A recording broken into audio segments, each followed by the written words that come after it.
Please subscribe to my channel. Click the notification bell so that you'll be notified each time I upload a video. You will be among the first to receive it.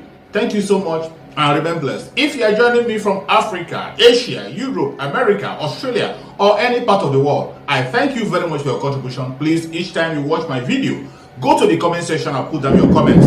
That is where we learn from each other. We learn a lot from the comment section. I don't speak alone.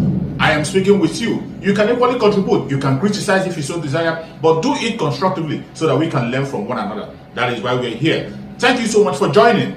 Remember, you have to say what is happening in your own area. Whatever happens, if you see something, say something. Don't be silent. We cannot allow the conventional media to continue to change the narrative.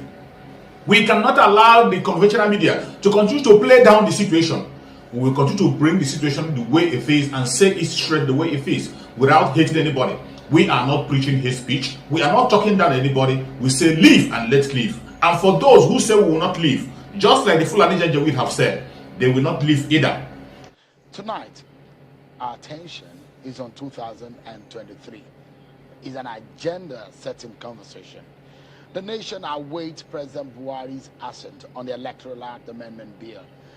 That in itself has generated conversation on how it will affect or impact on the quality of our elections and on the larger picture, the quality of leadership in 2023.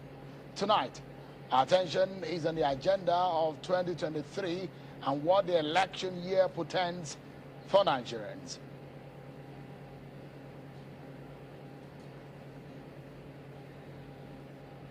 I'm being joined by three wise men tonight, in themselves the national chairman of different political parties and experienced politicians. I'm being joined by Chief John Peter Ame. Thank you so much for joining us tonight. And Alhaji Yunusa Tanko, thank you so much for coming. Thank you very much. And Bishop Amakari, thank you so much. A lot of people would think Bishop is a title, but I know it's a first name for you. Thank you so much for coming. It's not a title for the purpose of clarity. Yes. It's a name, not Bishop, my title, but my name. All right, I understand now that Mr. Iko Sami, a chieftain of the APC, joins us virtually. Thank you so much, Mr. Sami, for joining us now. Let's get the conversation started. It's important for us to know what we are entering into. A lot of people are talking about 2023, whether or not the conversation is too early. But some people will tell you that it's not too early. But now there will be primaries next year. Sometimes in the middle of next year, the political parties will have their primaries for who is going to fly the flag for their political parties. Again, the quality of those who will fly the flag, because when the political parties decide, is almost cast in stone. Well, if, for example, you have several bad eggs decided by the political parties, you probably pick the best of the bad eggs. That is how critical this conversation is. The quality of those who are seeking to lead us going forward from 2023, we need to check and find out what do we need at this point in our economic, social, political, and of course, security-wise, what kind of leadership do we need? And that's why these men are here tonight to give us a sense. Now, let me begin the conversation around the issue of the Electoral Act Amendment. And let me begin with Chief Ame. What are your expectations from President Buhari? We've seen the consultation that he's making across INEC and some legal consultation that he's making. What are your views on the point at which we are expecting the Electoral Amendment Bill to be signed, and of course, how that will impact on the 2023 election? Yeah, thank you for having me. It's very important that President Muhammadu Buhari signed the current Electoral Act before him. Let him sign it because as of 2019, there was this complaint that said, oh, ECOWAS protocol on elections, we allow 6 months, before the conduct of election. In fact, that ECOWAS protocol on election also give as an addendum that says, if all parties agree that you can sign the Electoral Act even 2 weeks before the election. So, and that was not done. That had a lot of effect and a lot of, how they call it, setback for the 2019 election. This particular election, it is important that he signs it. The National Assembly overwhelmingly passed the bill for the for the Electoral to be signed. So if the president does not sign it, that means it's not showing that he has interest for transparent process for election.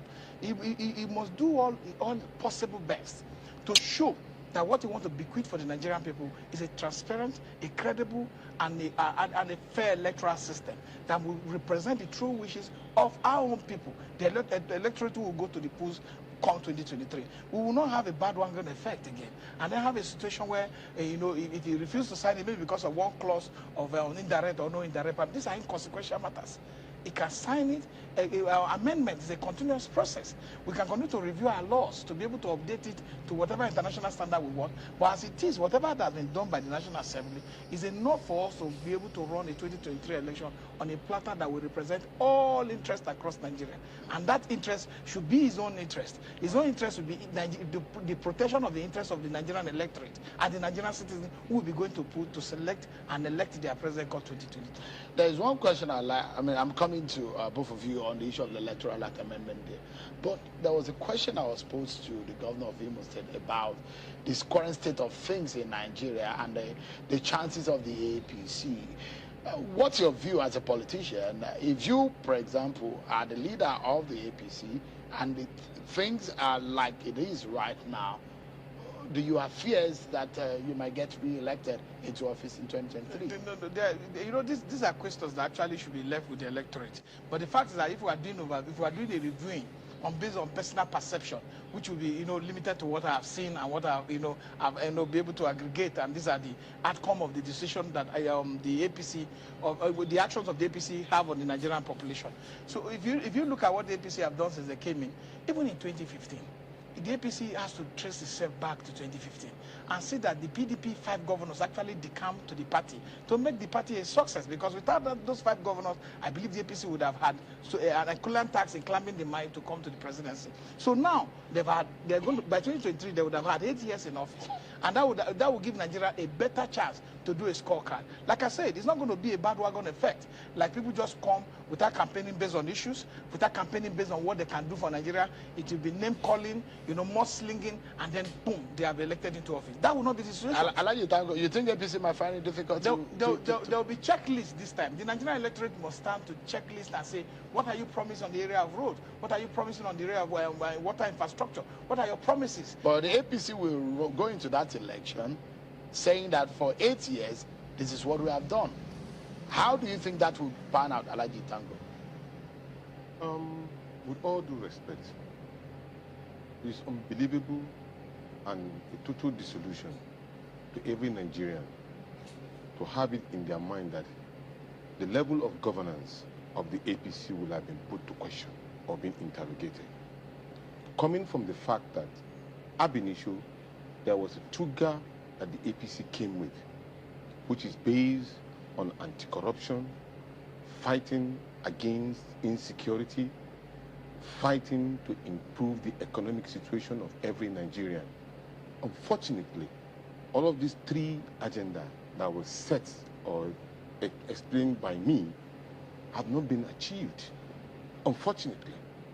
In fact, what you find in the country today is total insecurity, economic descent.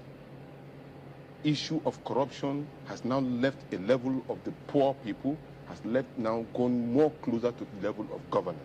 So in that respect, it will be an Achilles tax for anybody to start thinking that probably those who are in government today have 100% chance of being re-elected. When you meet an average Nigerian on the streets, you will find out that everybody is complaining. I mean, how could you explain the governor of Imo State is trying to explain to the president why they possibly have lost election in Anambra? It is unheard of. The choice of leadership lies in the hands of the people. They cannot be gagged and they cannot be emasculated. It is their choice. Whatever they choose should not be a subject of discussion. It should be to a party level, but not on a national debate or discussion of this nature. From your own standpoint, APC has not lived up to expectations. Oh, definitely not. They have not lived up to expectations. Good, pass, fail. How would you describe it? How will you grade it? If you are a lecturer too, the barometer for checking the performance of APC cannot be put on the scale at the moment now. Believe me, because everybody was hopeful that Nigeria will have been a very better and good society out of today. But here we are completely disjointed. There is no trust among the people. The economic situation is so hard. People are living in abject poverty, despite the fact of the heavy loans that we have taken. Unfortunately, the president may have a good intention, but what is being transformed into the society is completely different. Because you're one of those who are seeking the alternative. But let me bring Mr. Sami that is on virtual before we lose him. Mr. Sami, you've seen, you're hearing some of the reactions. And we're looking at 2023, the chances before Nigerians, the quality. And these are signals, isn't it? And how do you react to those kind of comments? You see, very good evening, viewers. I am surprised some of your viewers, some of your guests there are mentioning members, some governors in the PDP had to decamp to APC for Mr. President Buhari to win election. They have forgotten that the governors were not the ones that voted President Buhari. It is actually the electorate that did it, because they saw they saw clearly his agenda, which in fact I can tell you categorically clear. If you want to assess Nigeria, Nigeria has three stratas. We have state, local government, and the federal. This is the only government that ensures that there is 100% equitable distribution of resources to each and every governor, whether PDP, APC, or any other party throughout his administration. So if Mr. President has 100 billion naira check and he has handed over 60 or 70 billion naira to states, which PDP are actually part of it, can they start assessing what they have been able to achieve in their respective states and compare it what Mr. President is doing at the federal level? Infrastructural revolution, which is before our eyes. Insecurity is a challenge that is before our eyes, that the president is facing it head on, is something inherited. He's facing it clearly from the funding, from the policy, from everything. It is actually something that he said as a priority.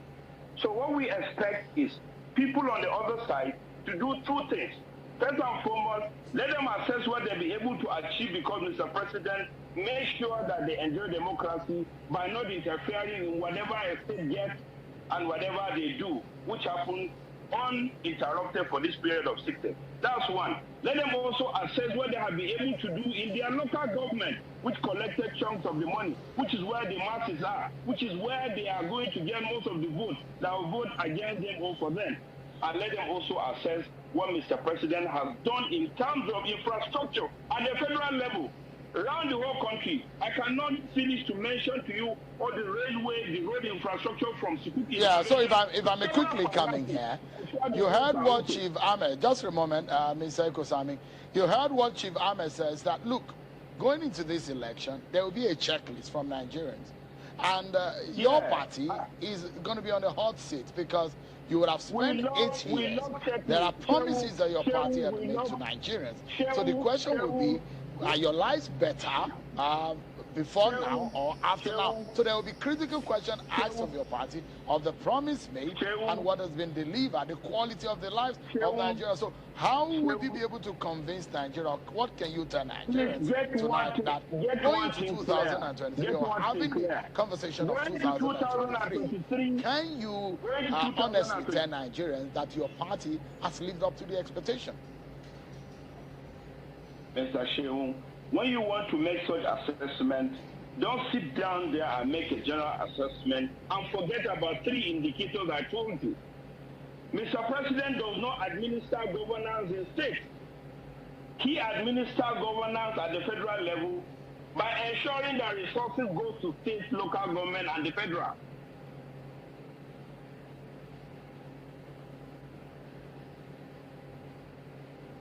Oh dear.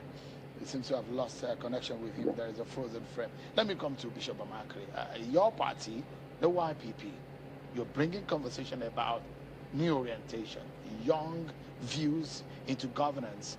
But the question would be, in 2023, what should we be expecting? Thank you so much. I want to appreciate my brothers and colleagues who have always emphasized on the electorate really need to take their decision, and for me, I also concur to that. Well, however, you know, the wounds that we have today, political wounds that we have today, nobody can exempt PDP. If you are talking about the force that we are today in Nigeria, PDP and APC, and that's why we cannot have a national conversation or things that bother our country, the well-being of our political lexicon or our democracy, without mentioning these two parties. So I don't want to actually give the fault to APC alone. As far as I'm concerned, the problem started from the PDP, you know, the 8 years or 16 years or whatever, they say they have stayed. There was no a transition of saying there is this social change that we have gotten in our country. And for me, I feel that 2023, actually, it's really the time that Nigerians should look at their future. What is really the way, what we must do, you know, to kick out these people. Nigeria is not looking for a president. Nigeria is looking for a united-in-chief of Nigeria, Federal Republic of Nigeria, somebody who have the technical know-how of what Nigeria is supposed to be. Okay, it's not about the nomenclature, the name president or whatever. We want someone who can unite this country. And I pray that the APC, frankly speaking, do not hand over an insecure country to the next administration, because, frankly speaking, what can they say that they have done to the people of this country when they campaign based on them coming to profile solution to the insecurity of this country? They campaign based on the real social change that people desire, you know, infrastructural development, you know, social.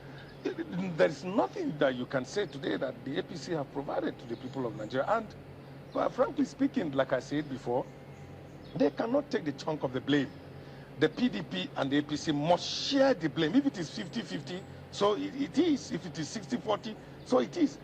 I think that going forward, my brother Sheung, we need to educate. That's what I would call political education. That all of us must be saddled with that responsibility of going out there, you know, educate our people, let our people know the need that they must be part of nation building, because the business of nation building is a multi-stakeholder obligation of every citizen. The big question here, you are major political players in the Nigerian political firmament. The big question is that, do we have voters that are politically aware of how critical 2023 is? That's true. That's the area we're going. Let me give you an example. You see, when people come, I've seen several times candidates come with manifestos, political parties come with their manifestos, let's say for, you know, prior to election. And the question you ask is, with the money and the brain, the time, resources you have spent in putting together this manifesto, agenda or whatever, how many people really have the time to go into that your manifesto and read? But seeking office, isn't it supposed to be on what you want, the manifesto, what you are offering? If you have a better idea, I know that it's been difficult to say, oh, our elections have been based on issues. It has also been based on those surface factors that determine who wins election. Elections in this country have sometimes been rigged, and for people who have won election, I said the election that brought them into office was rigged. So the question is whether or not, Alhaji Tanko, you're one of those who have said, oh, we want a new alternative, we want a change, we want a new direction in the choices that we have on our hands. But do we have voters who are aware of the need for that awareness, voter awareness? Okay. In 2023, we do. Even in 2015, we did have voters who were very much aware, and that was what brought in the APC. You see, just like you writing a thesis in an exam, or for a professional or PhD, you must identify the problem. The statement of problem, you must identify it. Nigerian voters identified that the previous leadership of the PDP was not able to solve their problem. Or the APC preached. Yes. Is it that they realized, or the APC had a very strong machinery? No. They were, at the point in time the heat was on. I was a member of the National Peace Committee, so I can tell you from some of the things that we investigated. Nigerians were so tired. They were looking for an option. So when the conglomerate of the APC came together, they thought they had found solution to the problem. Unfortunately, it became a double jeopardy on them. So the problem now is that most of the problems have been identified. We are looking for solution providers. And that is what we have to provide. Now, Nigerians voters are looking for a solution, provide solution. Are they truly, because in Anambra State, only 10% of the voters came out? In that case. So the question is that, are they really aware? Do they really know what to do on the election day? In fact, day? I must commend the people of Anambra for coming out in that number. Because at a point in time, their life is in danger. You are not even sure if they come out to vote. You don't know which bullet may hit you, either from the other agitation or from the government. So people who came out were courageous to have come out and vote. And they voted for the choice. Some people may not like it. If we have been able to pull it out of Anambra, I think we'll be able to pull it out in Nigeria. Chivame, let me bring Chivame. The bulk of the voting population are that of the young people. Yes. But the young people usually check all, I mean, there is no election, general election we have had in this country that we have 40% of voter turnout. It's usually less than 40% of voter turnout. And if the bulk of the voting population are young people, have they convinced you enough that they are willing and aware of the need and how critical 2023 is? I think I'll deviate from my brother, Dr. Tanko, to say that he's commending Anambra voters for coming out under 10%. There's no need to commend them, because if they understand the importance of what the election stands for, you risk everything to go and conduct an election. You risk whatever you have. And for the Nigerian youth, I think there's one act of some transparent sense of docile attitude that believe that election results don't count in Nigeria. But one thing they don't understand is that the more the voter turnout determines how fair and how free sometimes election can be. And the 2023 election will be on referendum on a lot of fronts, on the Nigerian state, on the electoral umpire, on the Nigerian people, and on the media. Because for the Nigerian people, they must show that the interest of Nigeria matters to them, and that the interest of Nigeria is what they pursue, and that when they go to the ballot in 2023, they will not be able to be, they will not decide to sell their vote for just tippers. Apologies, Chivame, because we're due for a break. Okay. I'll allow you to continue when we come back, because one critical factor is whether or not election will count. In the last few elections, have the votes of people counted in those elections? Whether or not that will give them the courage again to come out. Whether or not the youth, as we saw in the protest in NSAS, are really having a change in orientation of coming out for what the time they are right. We'll go in the break, and when we return, our conversation on 2023 and how critical it is continues. That'll be in a moment from now. Thank you so much, everyone. Welcome back to the conversation. Tonight, we're setting the agenda. 2023 might look to you like a year and a half away to when we have a new government, because it is for certain that President Buhari will not be seeking office. He would have spent 8 years in office, and the APC mandate, they might be seeking to get another person into office. Other political parties will also be seeking to get APC out of office. But the main conversation tonight is the quality of leadership, what Nigerians should be expecting from those who want to govern Nigeria in the next few months. So the process has started. The conversation has resumed, and we're setting the agenda tonight. I have talking to us tonight, Chief John Peter Ame and Alhaji Yunus Tanko and Bishop Amakri, as well as Mr. Sule Uko Sami.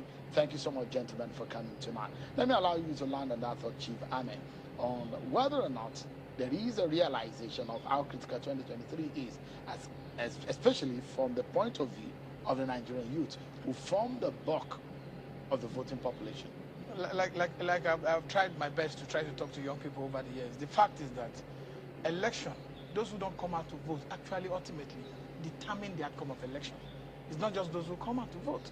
When you don't come out to vote, the 9% that comes out to vote override your own interest and then take decisions on behalf of the majority that is supposed to vote and give us the actual candidate that will lead Nigeria. Let me tell you what Nigerian youth must understand. We have a university system that we don't have foreign students, don't have foreign lecturers, and people live here to go study in small neighboring countries. That is on the ballot. Good road is on the ballot. Basic health, basic standard health facility is on the ballot. These are the things that are on the ballot. And for them, they must be able to open their eyes and look at what checklist would they have to be able to determine which party or which candidate best suits the interest of the Nigerian people. And that's why we're saying that even the referendum on the Nigerian youth, on the Nigerian electoral umpire, is going to come 2023. Because the 2023 election will not just be a usual thing that you can just postpone maybe 2 days to the election and then do whatever you like. Nigerians are going to react. One of the problems we have with the Nigerian electorate is the ability to sustain their interest for a very long time, because they could be motivated for a while and then demotivate themselves without pushing up to a logical conclusion the reason why they need to vote for a better Nigeria. The Nigerian youth, the population of Nigeria can determine the next president, can determine the next governor. I understand what my friend is saying, that there have been bad governors across the line. But in the Nigerian system, first of all, we talk about the presidential seat to see how capable the person we are putting there is. And if that person is capable, some of the major challenges we face will be wiped out. And whatever happens in the state, we'll start to get that one gradually. Election is critical. It's one of the most important aspects, and that's why you find out that in the democratic process. I find out in some countries, it's not voluntary, it's compulsory.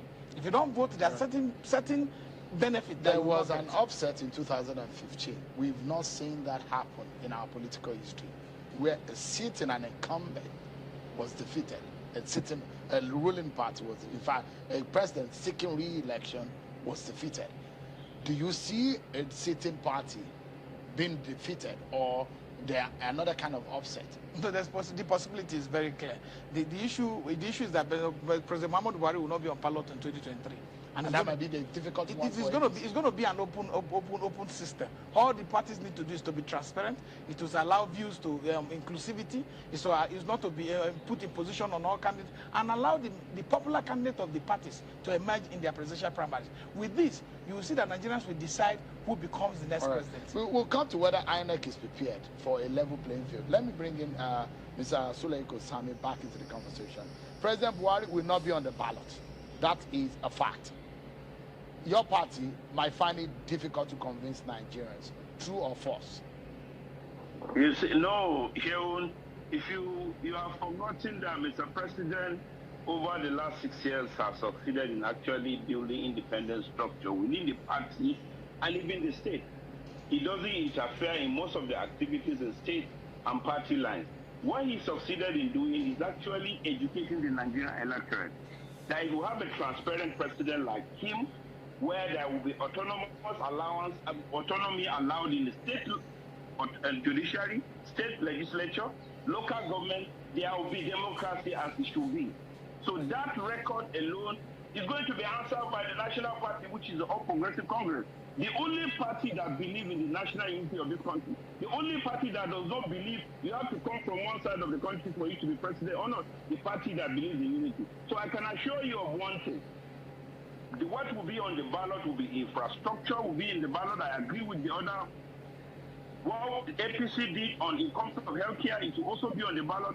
And what the governors have also done in the respective states will be in the ballot. You don't expect because you have the best candidate as the president, you go and sleep in your state. You'll be washed out.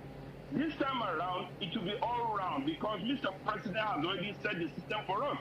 We have already tested it at a local level, and most of us that do assessment from either Abuja or part of Nigeria should assess what the youth are feeling in their respective localities. And I can tell you from where I'm coming from, Nigerians from where I'm coming from in most of our suburbs understand that people with their responsibility in respective states will answer for them. In local government will answer for them. At the federal, they need a quality. And the only quality we need is a transparent, straightforward, honest, and committed leader that believes in the unity of this country. Because we are not going to be playing politics of you are from here or there. Someone that believes in the unity of this country, someone that will deliver on the promises that Mr. President Muhammadu Buhari has started, infrastructure everywhere, and you can see that. I'm sure people around Southeast, Southwest are smiling very well on the infrastructure done in this country already. Challenges are there. If challenges are not there, we cannot have leadership. Challenges are there, and they will continue to be managed by the successful president. And we believe that our party will produce the best because of that unifying and progressive mind we've always had. That's why we're moving this country the way it is. And I tell you that, I can tell you this without any mixing word, that The reason why you are hearing a lot of criticism about our party today is because our party is the party to beat. They will not mention to you what their party can do on the alternative. They will only be criticizing on the few things they see which we have inherited that we are still this question. You've seen a lot of youth activities, and I mentioned it earlier. The number of the youth population within the voting bloc, they form at least almost 60% or 50% of the voting population in Nigeria. Yes. But they are not as prominent on the election day. But if you look at what happened with the EndSARS, the protests across the country, and how youth mobilized, except for the issue of the disruption and what happened, it brings to mind the possibility of youth mobilizing themselves and coming out. Does that give you some kind of jitter? The kind of activity we're seeing within the youth population, does it scare your party? Does it make your party feel concerned or worried in any way about the possibility of jeopardizing the opportunity of returning to power in 2023? No, Shehu. Majority of the activities of EndSARS, there are of course a lot of good intentions among it, but majority of the activities were drama, blackmail, hate speeches all around the country. There are a lot of recommendations in several countries in this country concerning EndSARS. I'm not using EndSARS, a gathering in Abuja and a gathering in Lagos to be able to assess the youth political temperature in this country. Do you know what I'm assessing, Shehu? What I will use to assess is the number of people that became employable, people that are employed, and people that have actually been engaged in several entrepreneurship activities within the country due to the economic policies of this government. That is what is happening in our suburbs today. Not the music and the drama and the artists that are singing all over the place, when our people in Lagos and on the street are being killed in their marketplaces. Instead of protest, they were killing people on the road. Some of those bad things have actually outweighed most of the good intentions the youth wanted a reform in the police. And remember, Shehu, every government that will come with a beautiful reform, no matter how it is, it will face a lot of difficulties. And I can tell you, President Buhari was the first president in the history of this country that when there was a protest, he came out on national TV, recognized most of these EndSARS issues, and immediately he put a lot of things on ground for it to start acting. But people that wanted drama, people that took advantage of the political terrain and political sponsorship around and created a lot of drama, went ahead and did all that things. It's unfortunate, and I pray our youth will continue to galvanize for good governance. Let's check out a few other issues before, within the remaining minutes that we have. The issue of zoning will play a major role. That's a factor. Either we like it or not, that's going to be a big concentration. But first and foremost, let's check out what INEC has done so far in the last few elections that we had. Do you think, Bishop Amakri, that there is a level playing field? From the election INEC has conducted, do you think rigging will be anything to reckon with? Yes, I must commend this INEC. The introduction of beavers is an alternative that has come to solve, I think, practically over 80% of the problem, if it is well managed. This issue of incident form is no more there.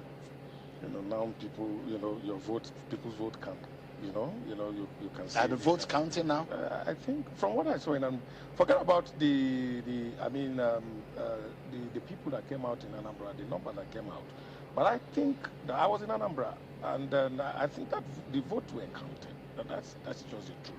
But that's not to say that it's yet to huru. INEC, must not up their game. Towards 2023, we need INEC to really up their game. Alaji, you think that we have a level playing field now? You think the process votes are counting in Nigeria now? So you and I were in Undo together. Yeah. And then we saw the level of how INEC was prepared for the elections. Despite small hitches there and then. Before, we used to have this collation center. When you vote, the collation center may decide your vote within a twinkle of an eye. That has been eliminated. The issue of producing of results on the board and seeing another different result, completely eliminated. And then INEC was determined to ensure that they pronounce the result that was counted at each polling station. So we must commend them for trying to increase advance the tempo of our electioneering.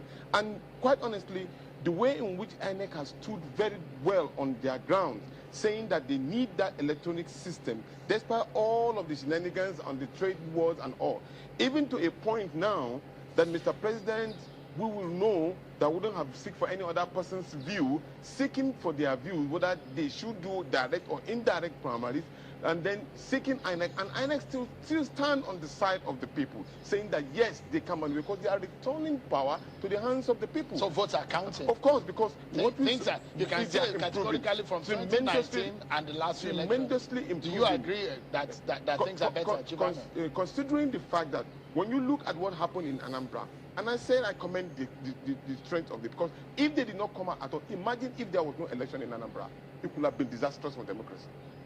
The people that came out to give life to democracy. And so we must commend them for doing what they did. And even for IPOP, who even advanced and encouraged people to come out, despite all of this situation, is commendable, because what we need that can checkmate our life and make our life better is having a democracy that enshrines the right of the people to vote for the person of their choice. And that happened. Chivame, you think the votes are counting? You think INEC? It's very clear from 1999 how, you know, ballot box snatching, ballot box stuffing were the major issue on the front on our elections day. And if you find out from 2015, when the issue of card reader came in, you know, that was used for accreditation and then, you know, subsequently used for data collection. One of the most important parts in trying to get anything right is having data. We know, very updated data. And one of the problems we have faced is how to move result from polling unit to collation center. It is between the polling unit to collation center that people hijacked ballot papers, stuffing more ballot papers, rewrite new results. So, but what the beavers, what the electronic, how they call it, inclusion into our democratic space have done is that ability to transmit those results from polling unit directly to collation center while they still wait for the manual collated result. That gives our electoral process a dual collation process, now giving it a backup and a front line. So you have two opportunities. You have an electronic result already transmitted, and then you have the backup paper, on its way coming. That dual opportunity gives, even if you change that result, you already transmitted results, before the agent of the political party will surface as the authentic result that will cover the fraudulent, how they call it, manipulation of the result from the polling unit to the collation center. All right. So if our elections are not better, let me tell you, before the bourgeois, the oligarchs who rig our elections never cared about talking to the people. They were never interested in talking to the electorate. All they wanted to just get the result, write a new result. But things will change now. But now they will go about paying the electorate money to get their vote. That is to show that the electorate now matter in the scheme of things. But people now collect money and they will see votes. It is not meant for the electorate.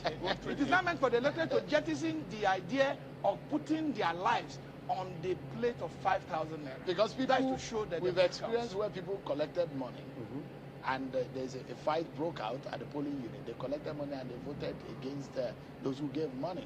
And so people look like they're now wiser. Because they are now more informed. They have seen the difference of collecting money and then just positioning their own future in the hands of. And that is why when you look at the statistics in 2019, it was very, very clear.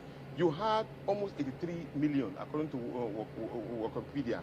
83 million people voted, were registered. 15 voted for President Muhammadu Buhari. 11 million voted for Atiku Abubakar. And when you calculate the total number, it's just about 33 million people, leaving about 50 million undecided voters. And remember, right now, the voting level or the registered level of people who are registered for voters will increase, especially with regard to the issue of the NSAS protest. The Nigerian youth are now all gravitating and mobilizing. Now, where they will go to is a different kettle of fish. Let's conclude the conversation in this way. Yeah. Some people blame you and your colleagues who are not in the PDP or the APC. They felt that you should have formed an alliance, a bigger alliance ahead of 2019 election, that you lost the chance. The question is equality. Would zoning play a role? Would there be an alliance of some sort? Would there be a third force? Let me begin with you. Thank you, Sean. Because obviously there are big parties. Let us not deceive ourselves. There is the PDP and there is the APC, and there are other political parties. Sean, Would that be those concentrations? my position still remains. Nigerian is looking for a united chief. Forget about it. It's not about zoning. It's about Zoning will not matter. For me, I'm talking about, this is my humble opinion. We're looking for a united in chief. The man that can come and do the job. Now, it also, lies on the electorate. We need to provoke a national conversation that will evolve around, a political evolution that will metamorphose to ballot revolution, where we must have to chase out the political hush mummies and hush daddies so that we can usher in transformational leaders. So quality of the personality will So matter. three things you must consider in this particular election coming in 2023. One, the demography of the age, actually age limit. So we need what kind of person do we need? We need a younger or at least wiser person with capacity and at least have the health and intellectual capacity to put everything in position. Religion plays a major role. Do not be deceived about it. And then, of course, the issue of where you come from, whether you are from the north or in the south, make a very big, important situation. And that is the reason why we felt that coming together as a group called the National Consultative Front is very, very important that we encourage ourselves to look beyond these two political parties and come up with something new that Nigerians will gravitate towards. And we are working on it. On the third force? Yes, definitely. Let me bring Mr. Iko Sami. If the third force comes, will your party be able to stand? And looking for leadership, the kind of quality leaders. We just have about 30 seconds because I need to get Chief Ahmed's final word. The final word in 30 seconds. I'm smiling because of the successes in our electoral system due to Mr. President. But I can tell you this, Shehu, third force, any force or political party that will come for the purpose of seeking power at this dire minute will be rejected by the Nigerians. We believe in people that have the experience and the know-how and the capacity to keep Nigeria united by making sure that we have representation all around this country to produce a very united Nigeria that is progressive.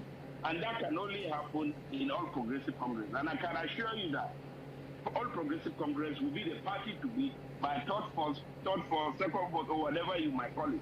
I can assure you the best way we can do is for us to unite around this party and ensure that there is transparent Savannah, you really want to give us a party in this party so that we can select leaders. The issue with party politics in Nigeria is about visibility, and visibility tends to do with about how much financial, how they call it, money inside the circulation of each of the parties, and where this equal level playing field is not given to all parties, where some parties have governors already before new parties are created, and these governors and the House of Reps and those elected under this platform help in nurturing this party with financial assistance, and then to the exclusion of all others. So we must be able, for us to grow our political party on equal basis, for us to give opportunity to all political parties, there must be a way to encourage other parties. Shouldn't these political parties also work together? That's why we're talking about. I wanted to finish up. It's not about working together. If what we need, let me tell you, parties have won election. This party won election in Senator in 2019. My party won 2 governors in 2007. ADC won a lot of elections. Other parties are winning. The beauty of multi-party democracy, it gives color to our democratic practice. Without that, if you restrict our system to 2-party system, you won't see Bishop here, you won't see Tanko here, you won't see me here. So this opportunity that has been given to Nigeria under Section 221 to Section 210 is to give opportunity for Nigerians to participate. It's expanding of the space, an inclusive-driven multi-party democratic platform. So we do not believe that any party is greater. So it is the lack of equal playing field that have made some parties to pretend and suppress the wish. We're totally out of time. But I think that we'll birth a conversation on the minds of Nigerians on them seeking quality leadership in 2023. And I must sincerely thank you. That leadership must be decided by Nigerians. Absolutely. Thank you so much. Bishop Amakri, Alaji Jonathan, Chief Ahmed, thank you so much. And Mr. Sule Iko Sami, thank you so much, gentlemen, for this conversation today. But that's our show for today, everyone. Many thanks for watching. I'm Sean Kimale. Thank you so much for your patience to watch from the beginning to the end. I hope you have learned something from the video you have just watched. The video you have just watched is to bring information to your doorstep and for educational purpose. It is not to demonize anybody. Let us watch continuously and see who can be able to make a sense out of every nonsense we are seeing. We must continue. We move. It doesn't matter what they do. It doesn't matter what they say. They will kill us. We will kill them. At the end of the day, Biafra is here. Thank you for watching. If you have not subscribed to the channel, please kindly subscribe to the channel. Click the notification bell so that you're notified each time I upload a video. You will be among the first to receive it. Thank you and remain blessed. Bye-bye. See you again.